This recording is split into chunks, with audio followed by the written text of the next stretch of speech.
just tell me, జటాటవీ గలజ్జల ప్రవాహ పావితస్థలే గలే వలంబ్యలంబితం భుజంగతుంగమాలికం ఢమఢమఢమట్ నినాదవడ్ఢమర్వయం చకార చండతాండవం తనోతు నః శివ శివం జటాకటాహ సంభ్రమ వనం నిలింప నిర్ఝరి విలోల వీచి వల్లరి విరాజమాన మూర్ధని.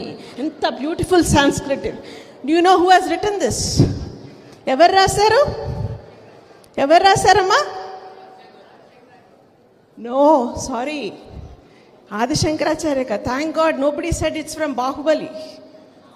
కాదు, రావణాసురుడు రాశాడు. Ravana Brahma. Look at the character. ఒక విలన్కి ఉన్న జ్ఞానం చూడండి. మన ఉద్దేశంలో రావణాసురుడు ఒక ప్రతినాయకుడు, కానీ ఆయనకి ఎంత జ్ఞానం ఉందో చూసారా ఈ దేశంలో?